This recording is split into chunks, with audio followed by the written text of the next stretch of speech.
So hi everyone and welcome to a new IDF webinar. Apologies for the delay in starting. We were having some technical problems. So today we are going to talk about how it is living with different types of diabetes. So originally we have thought of this webinar for the young leaders in diabetes, but we have decided to extend the invitation to the Blue Circle Voices members as well, because, well, this is information that is relevant for everyone. So you will see that today it's not a presentation by the IDF office, it's a presentation by 5 speakers that are part of the IDF network of patients. So we have one speaker from YLD, that's Johanna Kos, is from Philippines, and she will be speaking about how it is to live with type 1 diabetes. Then we will have Michael Donahue. He's a BCB member from the US, and he's going to explain, well, how is his life living with type 2 diabetes. The third speaker will be Osarenko Tima, and I'm afraid I'm not able to pronounce her family name. She's a BCB member. She's from Nigeria, and she has a history of GDM and was afterwards diagnosed with type 2 diabetes, so she's going to explain how she lives with that. The fourth speaker is Veronica Emilia Tapia. She's another BCB member from Ecuador, and she has LADA, and she's going to explain well, the challenges of living with this less common type of diabetes. And the final speaker today is Sigurjón Lidson. He's a BCB member. He's from Iceland, and he does not have diabetes himself, but he is a carer for several people in his family that have diabetes. So that's also living with diabetes, and we are very interested in hearing how's the life for carers. So here's the structure of the webinar. Each one of them is going to be speaking about this type of diabetes. And as always, we're going to have a Q&A session at the end. So if you have any questions while we are going through the webinar, please write that on the chat, and we will address that at the end of the presentation.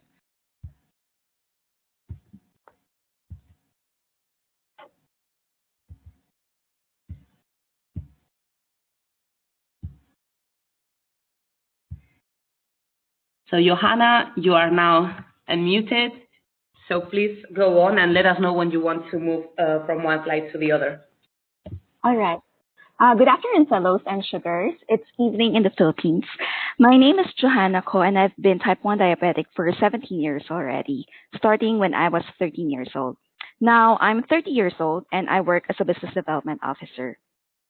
I joined the Young Leaders program because I really wanted to network with international type 1 advocates. I wanted to get experience and exposure as to how I can give back and be of help to others. I'm advocating Project C, that stands for Support Group, Education, and Awareness. When I was in my teenage years, I find it challenging to meet type 1 diabetics. It's a wish of mine to connect with them, to feel that I'm not alone in my battle. This led me to my interest in support groups since YLD 2017. The photo on the left is my advocacy for support group. Support group doesn't mean it should be large scale, because even one-on-one meeting or a small group is good enough. The goal is to feel that you belong, that you are cared for. When I met 7 type 1 diabetics, I supported them through the sponsored meters and strips I got from Dexcom. Since Philippines is not covered by any insurance system, receiving test strips and meters are a great help for us. Normally, we spend half a dollar or 50 cents per strip out of our pocket. The other photo is my advocacy for education and awareness. During an event called Sweet Mom's Christmas Party, we had an educational session for low-carb eating. We also became aware of each other's condition during our personal sharing time. Next slide, please. Hello, next slide, please. So when I was diagnosed year 2001 at age 13, I experienced blurred vision, sudden weight loss, and constipation. I got diagnosed due to extreme fatigue, where I lost several kilos in just a week. Of course, in the beginning, I got shocked and confused. A lot of what-ifs popped in. Fear clouded my mind because I don't want to be a burden to my family for the medical expenses. Overall, I was really sad. I had zero knowledge about type 1, so it's totally new for me. Next slide, please. I'm really blessed to have a support system. For instance, the photo on the top left shows the family support I received when my family shared to other parents as to their tips in managing type 1 diabetes. The photo on the top right portrays the support I get from Diabetes Philippines. They have been supportive in my journey and allowed me to do write-ups for Diabetes Watch, the published magazine. While the photo on the bottom left shows the support I get from fellow type 1 advocates. We are blessed that Renza Sibilia and from Australia and Chris Aldred from UK flew into our country to facilitate a talk rare how to better advocate type 1 diabetes in the Philippines. And the last photo on the bottom right shows the support I get from my childhood friends. Most of my friends are really aware that I'm a type 1 diabetic. Even my colleagues know how to help me out in case I get hypo or hyper. For me, having a healthy support system is very important. Next slide, please. So I adjusted to type 1 diabetes by going through the 5 stages of grief. At first, I was in denial that I have type 1, especially during the honeymoon stage. Then I became angry and desperate for a cure. I was rebellious. This led me to bargaining with God to cure me. But since there's no cure, I became depressed. Then one day, I came to terms with my type 1 and learned that I have to accept and embrace my condition, that it's a gift rather than a curse. Through counseling services, psychotherapy helped me understand more and also accept my strengths and weaknesses. I have learned to accept my limitations, yet still give some hope for my dreams. The photo on the top right shows the first support group I had. I joined Triabetics. We are all type 1 and type 2 diabetics who do triathlon. This gave me real joy and belongingness. The photo on the bottom left shows the swim bike run challenge I adapted in making myself fit. Lately, I don't do triathlon, but I still love to swim and play badminton. I also like to adventure by traveling. The other photo is considering my purpose in life. I find type 1 diabetes as a gift, and I'd like to share this gift to others by empathizing and encouraging other type 1 to manage our condition to the best we can. We can still become good contributors to the society if we find the purpose behind our giftings. Next slide, please. Moving forward, I hope to share my story through writing. I'm thankful that Beyond Type 1 allowed me to share my story. I look forward to getting sponsors like Insulin for Life and Dexcom to help others by distributing Type 1 T1DM kits. I also hope to create more awareness by sharing my Type 1 journey to others, just like when I shared to Dexcom's new hires. I really see Type 1 diabetes as a manageable chronic illness. It's not a crippling illness, and our condition is way better than others. For any questions, you may get in touch with me via jco.managingdiabetes@gmail.com. The last photo asserts each of us to be hopeful for the best is yet to come. I'd like to encourage everyone to be hopeful and grateful for your diabetes. Various researches, trials, and evolving technologies are being driven to alleviate our condition. Let's continue to look forward for the time we'll experience the cure. While waiting, let's manage our type 1 very well. Let's prevent from having complications because we cannot repair our organs once the damage has been done. Have a blessed afternoon, everyone. Sometimes it's okay not to be okay. Thank you. Thanks a lot, Joanna, for sharing your story. I guess this is very familiar for a lot of people that are listening to the webinar live, because many of you are young leaders and most of you have type 1 diabetes. So this is something that a lot of people have gone through. Two of the things you have mentioned are very important. Yeah, so two of the things you have mentioned are very important. Of course, the psychological aspect and getting to terms with having diabetes. Of course, it takes time, and sometimes professional support is needed. So that's something that IDF advocates for. So everyone has the psychological support they need. And the second thing you were saying, it's very important to get support from your family, from your colleagues. So unfortunately, not everyone can be open with the fact that they have diabetes, but it shouldn't be like that. Everyone should be able to be open about that because, it's one of the things that will help you manage better your condition. So thanks, Joanna, for sharing Thank your you. experience and staying in line with us in case someone has any question for you afterwards. So Sure. let's move now to Michael. So I'm going to unmute him.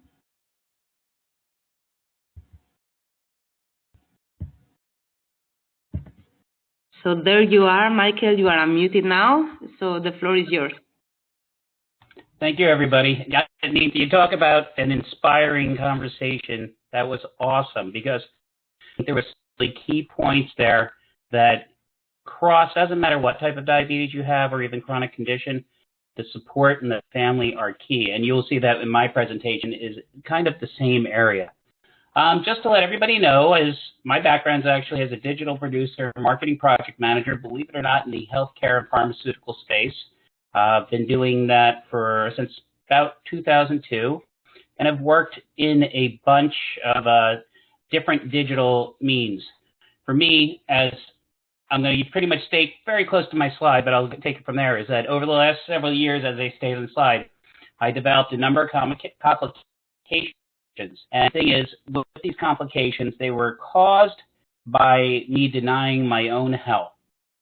And I went through a very bad divorce, and what had happened was one day at work, I said I couldn't see. I was having a number of issues.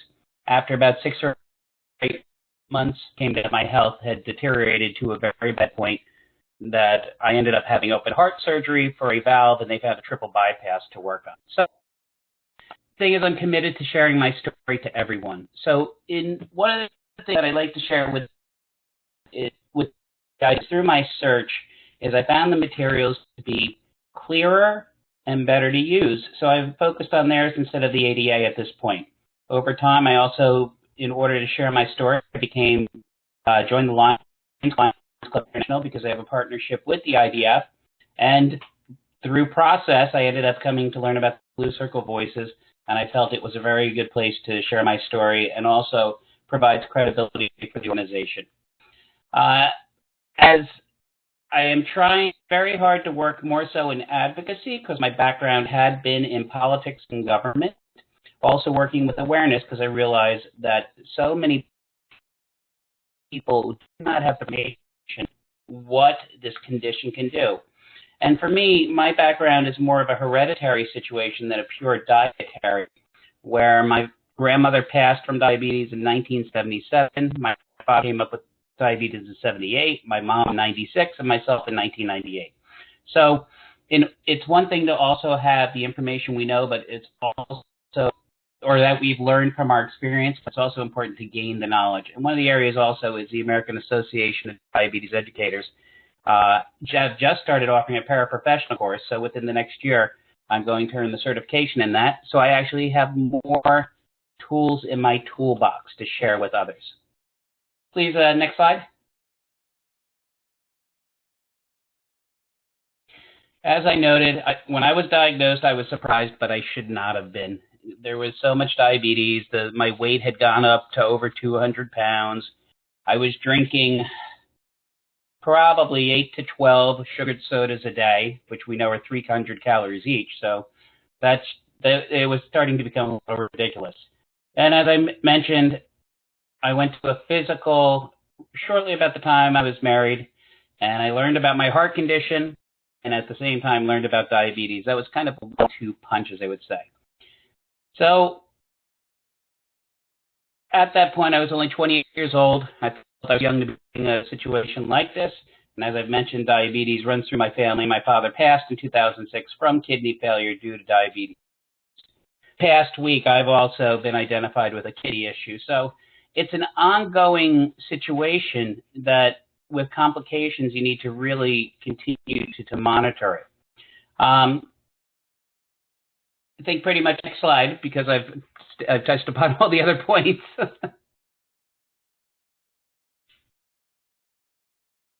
Okay, here is the key point, though. It was hard. I made changes and backslash. Next one is ideal threat, neuropathy, cardiovascular disease, primarily with coronary artery disease, and kidney issues. I know all these are avoidable, and knowing the effect, it has been stressful in managing it day in and day out, as stated. But the thing is, you got to be committed. Morning start fresh. My picture in the chat, if you take a look at it, I'm a mess. I went out for my 30-minute walk this morning, which doesn't happen enough, but I feel very strong from doing it. My whole secret to success is when I walk in the morning, my numbers do very well. I have a very strong healthcare team. I've worked very hard to have a team of doctors who network, and they talk directly to me. They do not sugarcoat any information. And the one information when I do a dialogue both ways is they people understand this condition. So they are my inspiration in order to cover that gap between healthcare and those who are diagnosed. As I worked in the pharmaceutical industry for years as a producer and project manager, so my knowledge is very high. I am very fortunate I have that knowledge. And as stated, I also have great family support, and through my advocacy efforts, I am building relationships with others. I am starting a diabetes support group here in the county. I'm also starting a diabetes awareness week. I recently had a verbal approval to get that in November we're going to have the week that surrounds World Diabetes Day as an advocacy week with programs. So the picture below, if you look at that picture below, those are my 5 kids from last week. My son Timmy just graduated. And if you need a reason, there's a good reason why to take care of your health. The thought in my head is that youngest one in the middle, I always said I just have to make it to our high school graduation at this point. So, it's really important to have a good focus. Next slide.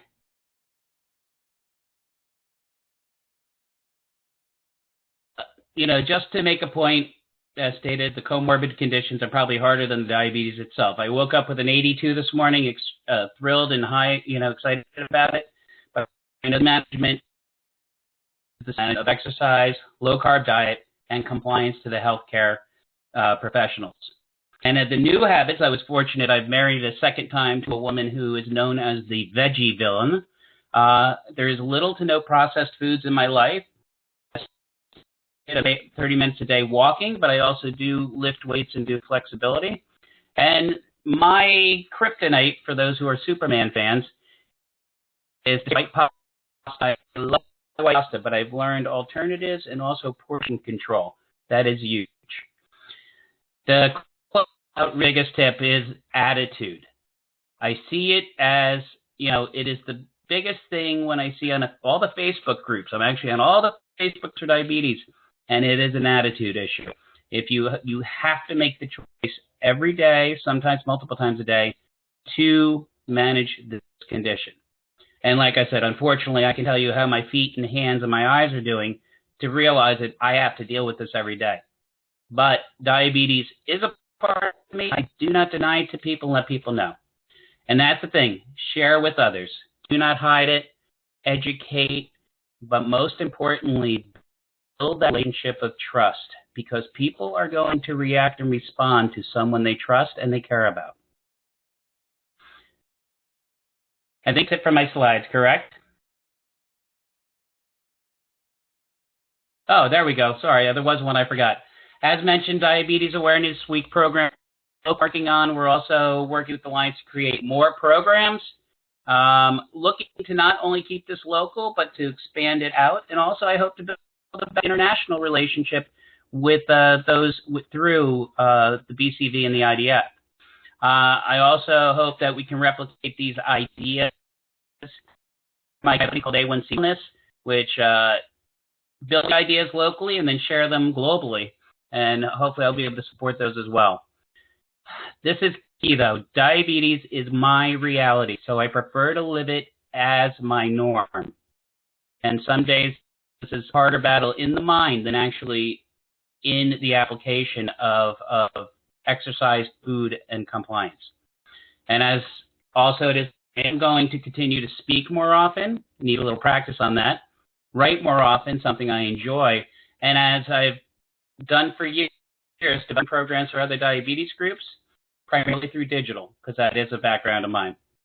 So, and my one goal is, as I put at the end, maybe create diabetes Apple and Android app ever, because most of them still fall short because they do not focus on the quality of life They tend to just take a number of food, but they're not who we are.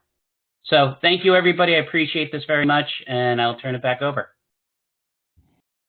So thanks a lot, Michael, for sharing your experience. There are several things that you have said that are really important. So you were saying that you have a strong healthcare team, and that's great. A lot of people actually, well, that's the issue, that they don't have a good healthcare team with them that have enough knowledge to guide them through this journey after the diagnosis. And actually, a lot of people, they only find out after they have complications because, again, some healthcare teams are not ready enough for early diagnosis, especially for type 2 diabetes. So this is very important, and again, it all reduces to having good education, not only for people at risk of diabetes and people with diabetes, but also for healthcare professionals. And what you were saying about attitude, that's also something that we have noticed. Unfortunately, people with type 2 diabetes are not very vocal online. Most of the people that speak about diabetes online are people with type 1, and we definitely want to hear more from people with type 2 diabetes. So we would love to work with you on this, on trying to encourage people with type 2 diabetes to be more open and to share what they feel with us. So we will be in touch for that. It could be a nice future project. Okay, so let's go to the following speaker. So we're trying something new today. Osarenko is joining us from Nigeria, and we're having some issues with the audio. So we're going to have her on the phone. So let's see if it works. So Osarenko, do you hear us?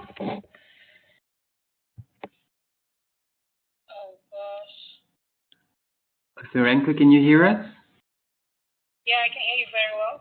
Okay, everyone is hearing you. You're now on voice for everyone. Okay. Good afternoon, everybody. My name is Osarenko Chimawongugu. I'm from Nigeria. I'm a humanitarian, and I'm also an entrepreneur. In my community, I have tried to live behalf to my community and advocate for diabetes. I became, I'm a community volunteer and also a face of diabetes. I speak on media houses. Everywhere I go, I talk about diabetes, especially gestational diabetes to women who have suffered so much, not knowing that it's gestational, that has kept them where they are. They give birth to babies, and the baby pass on. In our country, like in Nigeria here, we have a cultural problem.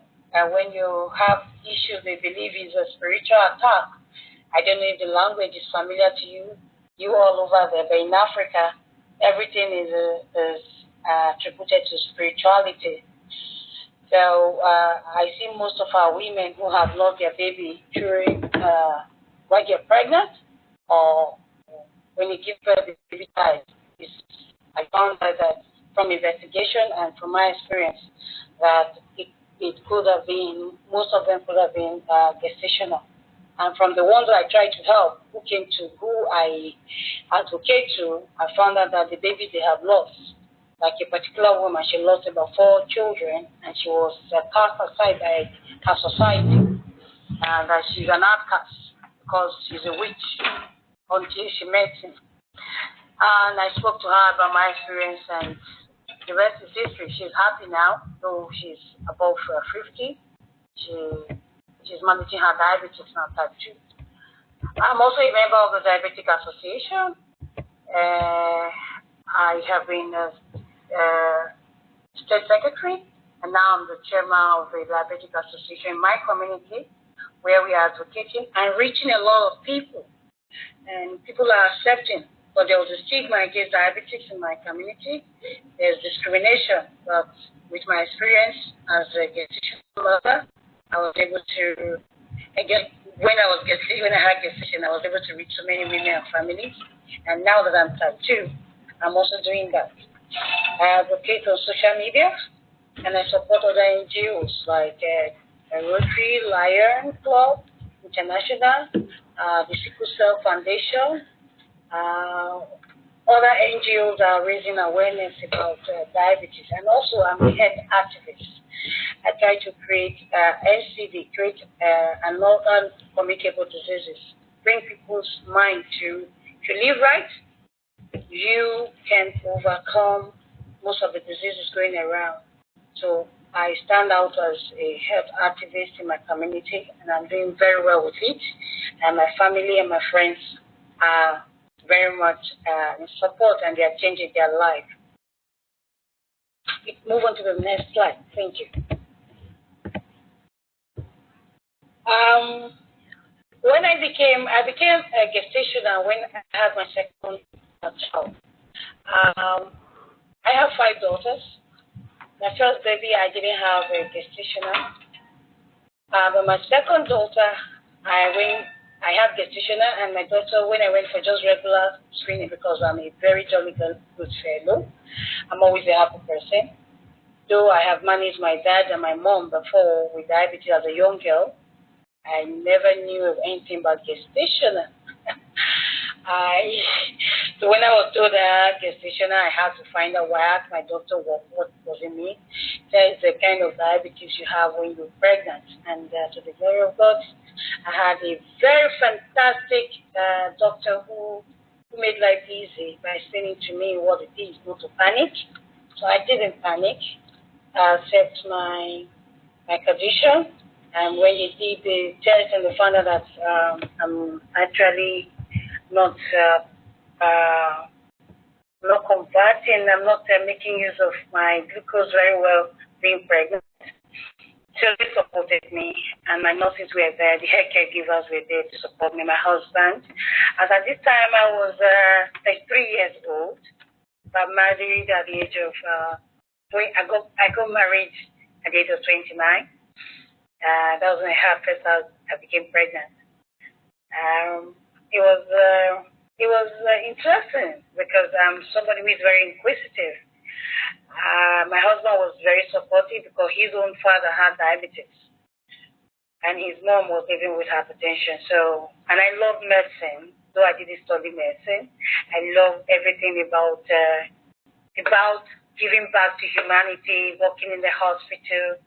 So it came easy for me. I don't expect you guys to be like me, but you can try. You can really find life interesting. So I accepted my condition when I had my baby. After 6 months, I checked. I was okay, and I was told just manage yourself. It's not a big deal. I believe so. So I went back to my normal life. So when I had my third daughter again, after a few months, I also was told that gestational has come back, and that is how I had my third daughter also with gestational. The 6 months afterwards was when I started having some problem with my body, and I was told that my diabetes has come back, and that now I'm type 2 after they ran some tests, and they found out that my glucose I wasn't getting rid of, my body wasn't getting rid of the glucose that was excess in my body. So that's how I was now told I was type 2 diabetes, and my life changed from that day to this moment, and it's been interesting. Gestational diabetes is quite challenging. I wouldn't tell you that it is easy, especially in the community where I come from, where there's still poor awareness and acceptance, where the government does not participate in creating awareness so much. But we are doing very well. We who are living with diabetes, we who are members of the Diabetic Association and some other NGOs, we are trying very hard. The gestational diabetes is still very not much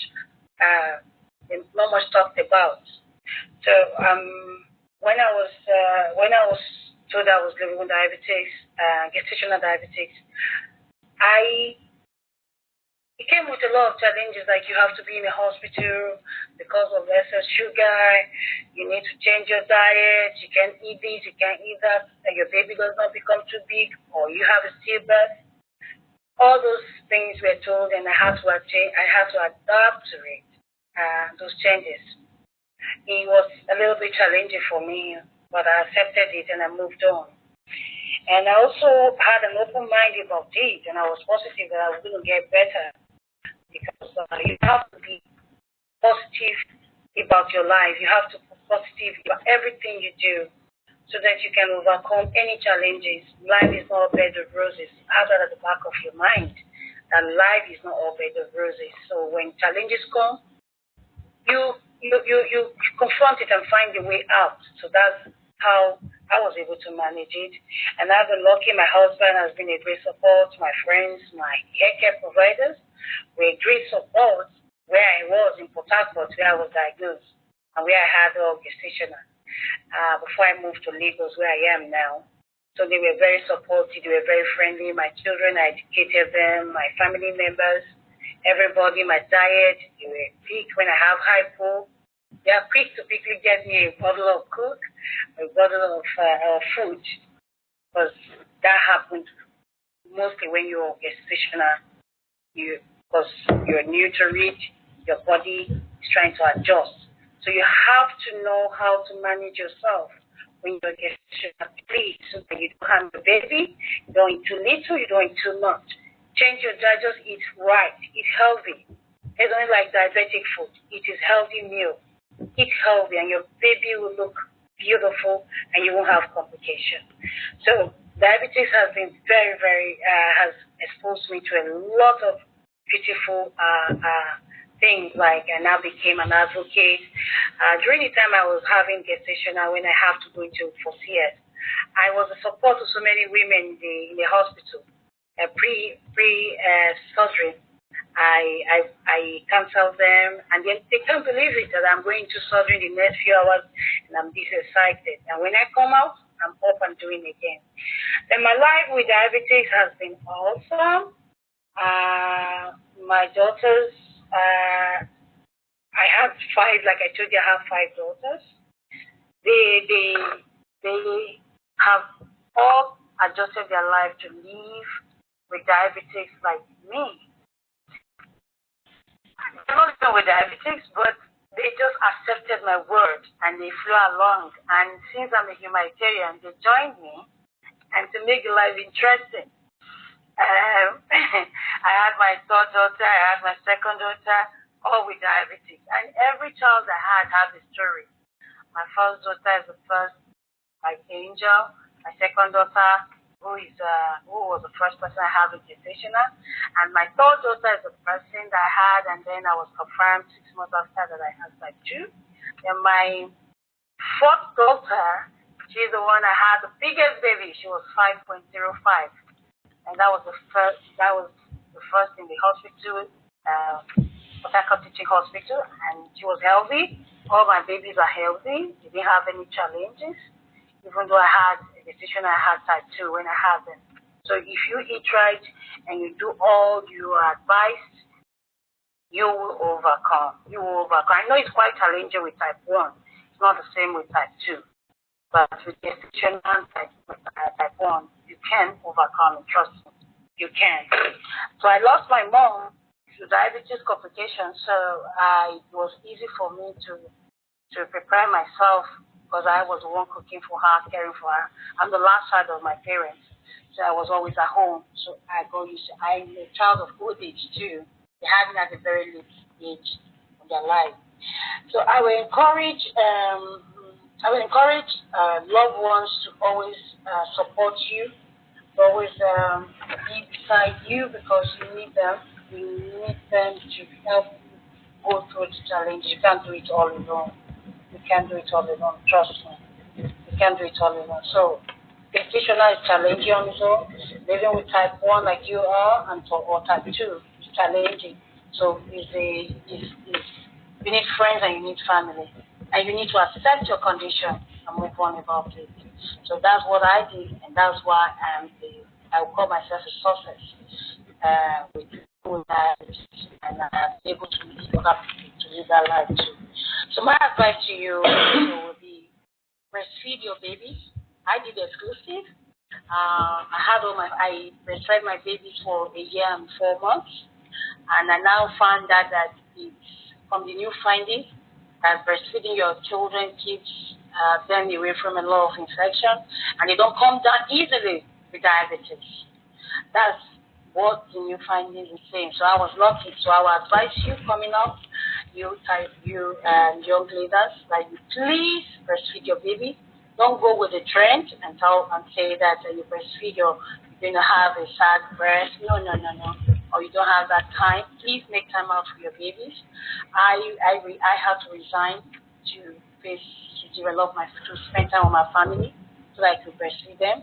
And I stayed positive about diabetes, and my family, I carried them all along because they were support. Yeah, there's one of my daughter, my first daughter, she saved my life. She's my hero. She saved my life because when I had hypo, I couldn't move.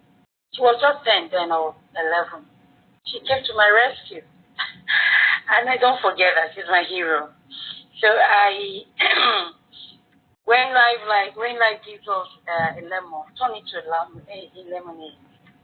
That's what I have turned diabetes to. Right now, I'm the distributor of a lot of medical items. Thanks to diabetes awareness I've been creating, companies now see me as a brand. Some people want to partner with me to get medical items because they feel I am a brand. I speak the truth. I stand out. So they want me to be an ambassador to their product, and I make good money from that too. So you see, opportunity. I am a very fantastic cook. I design meals. I cook healthy. I give health talk. All thanks to diabetes. My nickname in my community is Energy because I'm very strong. So people who are weak see me as somebody to look up to. And people call me to their gathering, come and give us head talk, encourage us. So that's what I do. I've educated my loved ones, and I keep doing it in the street. Everywhere I go, I'm a face. I'm diabetes. My plate number was also changed to diabetes because they call me Mama Diabetes in Africa.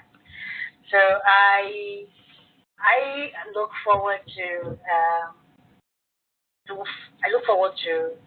a better society for person living with diabetes. So I hope to sponsor a bill in our National Assembly someday, or starting with the states, because here the government does not care so much about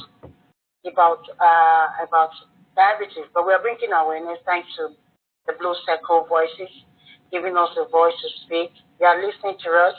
I have been able to, through my years of advocacy, be able to win the attention of some foreign partners from US to create awareness, because I've been creating awareness about the complications of diabetes, especially the foot ulcer. So the pediatrics from the American pediatrics are partnering with my NGO in Nigeria to do awareness and treat patients and support people who are having complications. So I want to have it big that the state become a state and a national program. I look forward to that happening, and I also want to be an inspirational speaker to those children in school, because still, as children, type 1 is still not very much an accepted. There's not much advocacy about it here in Nigeria. So we are doing a lot. I want to reach schools. I want to reach parents in the villages about type 1 and gestational and type 2. I hope to be around a voice for families someday.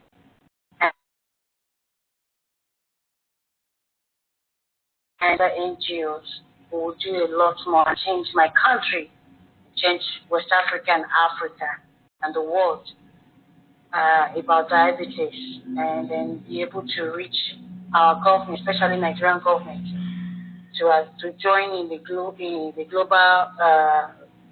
village about changing their support and having a universal health care coverage for everyone. But we pay from our pocket here in Nigeria. Living with diabetes has helped me to. My challenge between now is having the control of my glucose control, every day. Still a challenge. Just wake up and I have a perfect glucose control. I'm not exactly perfect, but I want to be. When I wake up, I check, I have an idea. Every other person that I can tell them what to do to have a normal control of their glucose. I still do not understand because I do all I can. I think you guys go through the same thing. But I believe that someday we'll find a cure to diabetes in the world, and I look forward to supporting that and being part of that change. I believe in a campaign for healthy lifestyle, and I'm pushing it through exercise and eating right. And I support all NGOs, all wellness, and I pray that someday it will not just be drug alone. We eat healthy and we are well, and I think we are moving towards that. And I hope someday all will be well with us. Thank you very much. Thanks to you. I have some. Yeah, thank you very much. Yeah, thanks to you, Sarenko, for sharing your story. It's one of the things that Sarenko has said that's, of course, very important, how it's important to overcome the challenges and even sad moments. So both Michael and Sarenko have spoken about losing their parents to diabetes. And, well, it's important to turn that into becoming a diabetes advocate for others, into trying to make life better for others. So that's what BCB and YLD is about. So we really thank you for being part of the network.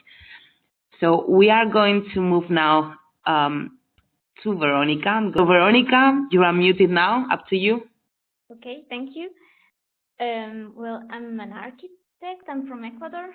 And it's very sad that there's no pictures because I didn't put too much text, so I'm sorry for that.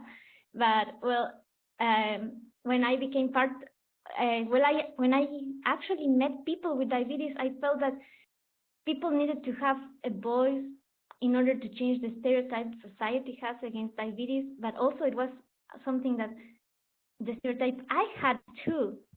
So I was very interested in teaching people about it and learning them that they were these ideas. And while I was in Ecuador, I participated in a boot camp with the Casa de la Diabetes. I learned more about how to help the children and the young children, adolescents, and I think that was a very, very good experience to see from also some kind of like from the responsible side, how difficult it can be for the parents to be always aware of their children's health and what their needs. So I think it was good for me. When you can change. Next slide, please. Okay, so I was diagnosed in 2016. I was 26 years old. I had for months extremely thirsty, headaches. I had cramps and I was super tired, but we thought it was due to my work. So my parents suggested me to go on a 3-day hiking trip. And then when I came back, we said, okay, no, nothing got better, so let's take a blood test. And after that day, my life completely changed. We couldn't really know what was going to be my life like, and we didn't have a real idea of what diabetes looked like. And my parents and all my family, we didn't even know where to get the medicines, the supplies, anything, because we had never been, no one helped us to learn about it until that moment. And then you can change for the next one. Then that was like, for me, the moment I was diagnosed, it was a time where I decided to start small and big goals, big projects. There weren't really things that were new, not all of them, but it was things that will keep me focused on doing, having a routine, and on making or like going back to my life and to what I was doing before I was diagnosed. So if I have to give an advice or a tip, is that first, for me, it wasn't really a change on my eating habits or on my exercise, because those were things that I was already doing, because for years I feeling not good doing things like that. But it was more about, for me, having a routine that was at the end my lifestyle choice. So if I have to give an advice, I would think don't start a diet, because a diet is something that you will stop at some point. Your lifestyle, and then your lifestyle, or at least for me, my lifestyle allows me to also have some fun, also eat the things I used to like and I like, but without hurting myself by doing that, trying to always choose to be healthy, or every day is a choice I make for my future as well. For the next slide, please. So what I was feeling at the moment is, I was very, very scared at the moment when I was diagnosed. I felt that I needed to be very strong for my family too, which was a kind of a ambiguity, but because they were also trying to help me, and they helped me a lot. So my dad and my brother are doctors, so they gave me lots of literature about diabetes, and sometimes it was too complicated, but they looked for the best way I could learn how to live with diabetes. My mom would listen to all these things and try to help me with diet and all those things that are part of a life. But at the end, I always felt that I needed some community, something bigger than that, bigger than my four members' family. So I was looking for something, and I found La Casa de la Diabetes, and I'm very thankful for them, because once I found them, it was the first time I felt that I was understood, that they didn't judge me, and that they gave me the opportunity to meet more people, to understand how these people with type 1 lived, and to actually care for this group of people, care a lot. And I think in that way, I could say that diabetes made me a better person, because I now know that these people need to be heard, need to be acknowledged, and need to also, like someone say already, need to be aware of their illness and don't feel that they need to hide themselves or be segregated by their own thoughts. And sometimes it's ourselves who are discriminating ourselves, that we think, what is people going to think, and that's why we don't do some things. So I think that's like, I think La Casa de la Diabetes gave me a lot of opportunities to see all these things, and I think they were also very, very open to receive my family, and I think in some way it also helped my whole family to become part of the community of La Casa. And then for moving forward right now, I mainly have goals that are professional goals, but I'm very interested in educate myself, not only as a professional, but also in my own management of my health. I think it's very important to give every person some awareness. So I try to show that it's okay. It's just like being tall or being short. For me, diabetes is not something that I fight with, because it's something it's part of me, and I live every day. I make the choice to have this life, and I'm not really focusing in a cure. I don't think that will make me accept better my diabetes. I think it's more important to live every day and to think on a future as a healthy future. So that's it. Thank you. So thanks a lot, Veronica, for sharing with us your journey of being diagnosed with LADA and everything that came afterwards. So again, as we have said before, education is super important, and being able to share the fact that you have diabetes with others. As you said, when you met with other people that live with diabetes, you felt better, you felt understood, and that's very important. So that's also a very important role of the IDF members in its country, and the diabetes camps they organize for people with diabetes. They play a very important role in getting people to understand that there are others that also live with diabetes, and that it's not the end of the world, and that it's possible to live with it and to do anything you can. But again, guys, thank you for giving me the opportunity to speak with you today. My name is Sigurjón Lýðsson. I'm actually I have a 70 to 75% chance of getting diabetes myself, and diabetes is big in my family. I have 3 siblings that have type 2 diabetes. My dad had type 1, my mom has type 2. I've actually been recently struggling with my glucose, so this is personal to me. Not only this story basically here is about my dad. He was diagnosed late.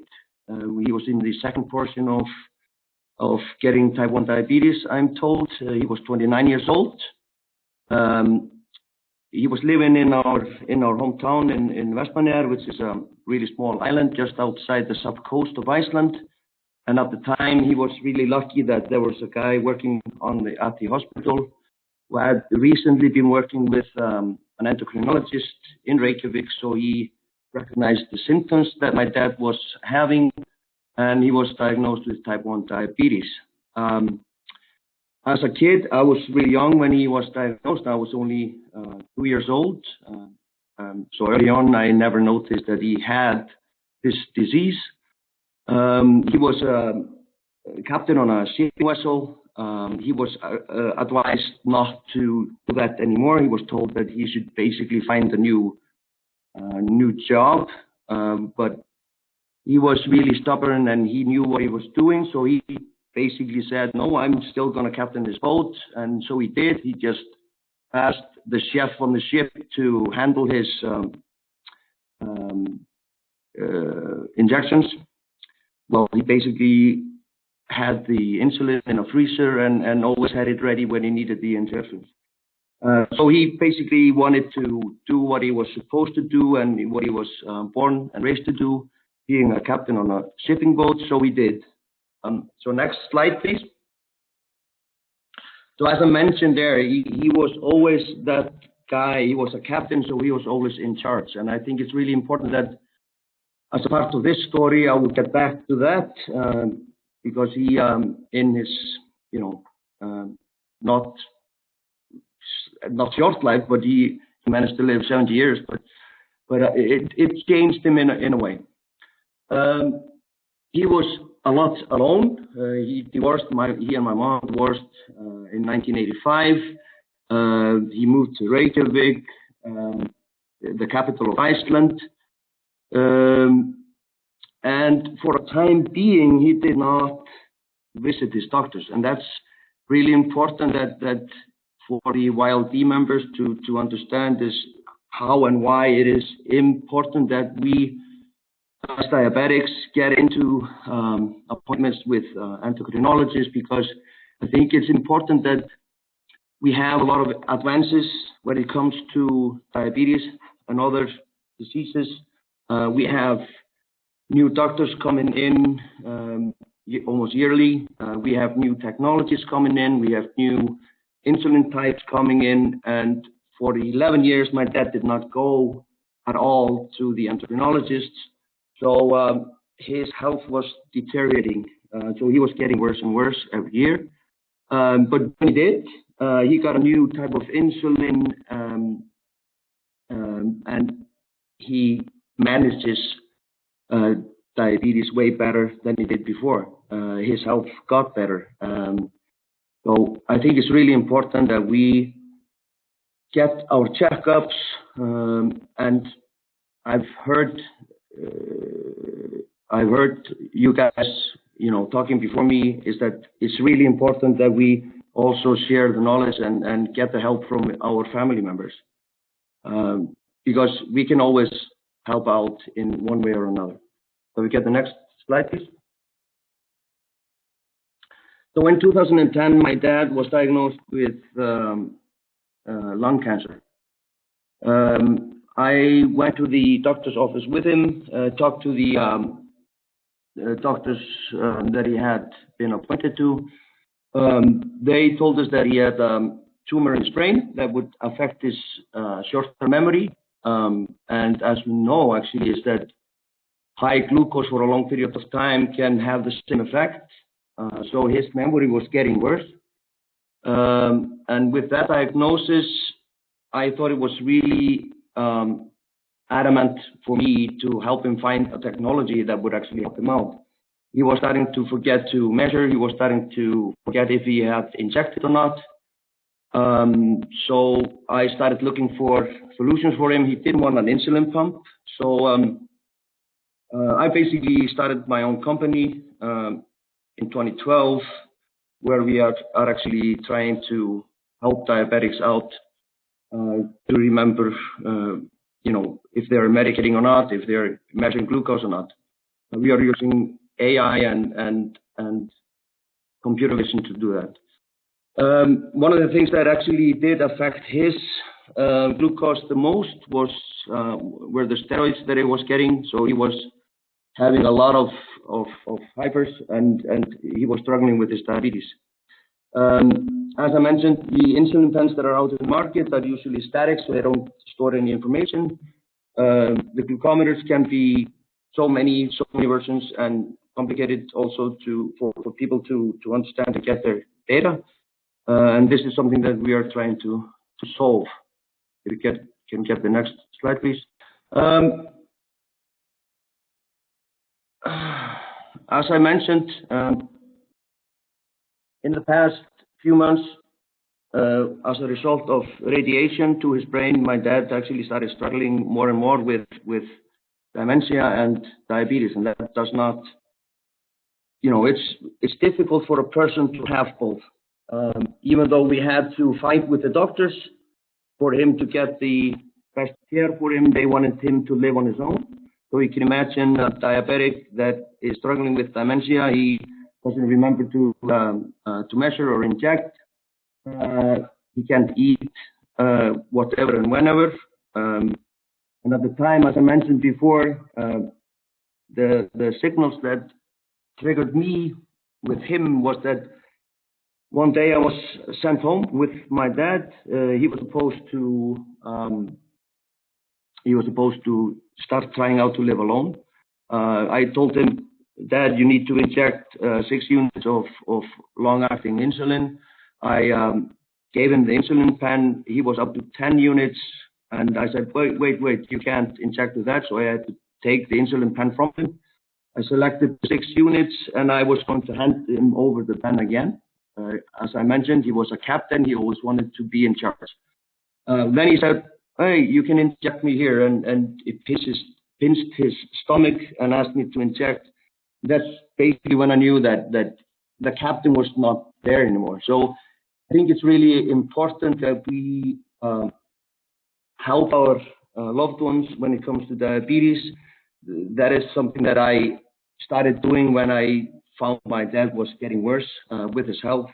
And I think we need to make sure that we can always, be as a care team for the people that we love that have diabetes. So as I mentioned, dementia and diabetes do not work well together. And yeah, so this is basically my 2 cents. Remember to visit your endocrinologist, look for new technologies when it comes to managing diabetes, and have your family or friends help you out. So thank you, guys. So thanks a lot, Sigurjón, for sharing this very personal story with us. At IDF, we always say carers are extremely important. They live as if they have diabetes themselves. You have been saying that you were checking your dad when he had to inject his insulin, etc. So that's why we say that diabetes affects every family. It's not only the business of the person with diabetes, is for every member of the family, actually. So it's very important to have a good familiar support, apart from the healthcare professionals that we have been saying before. So thanks a lot for sharing this story. So this is the end of the presentation. So I'm not sure if someone has asked something in the chat, and it's checking now. But as we said always, if you have any question when you are watching the recording, please send them to us to advocacy@idf.org. And in this case, because we were not the speakers, we will distribute these questions to the people that presented today. And just for the YLD trainees 2019, remember that you need to respond to the feedback questionnaire that we are going to be sending to you via email in a second, and you will have 2 weeks to complete that. So we do not have any questions today. So we would like to thank again to all the speakers for joining. So it was quite extraordinary today. We had people from 5 different countries speaking. So Osarenko, I don't think we can hear her anymore, but I'm unmuting Michael, Johanna, Veronica, Sigurjon. So thanks to all of you for sharing your experience, for sharing a bit of your life with us. And well, I hope it was informative for everyone, this webinar. Thanks a lot. Thank you. Thank you.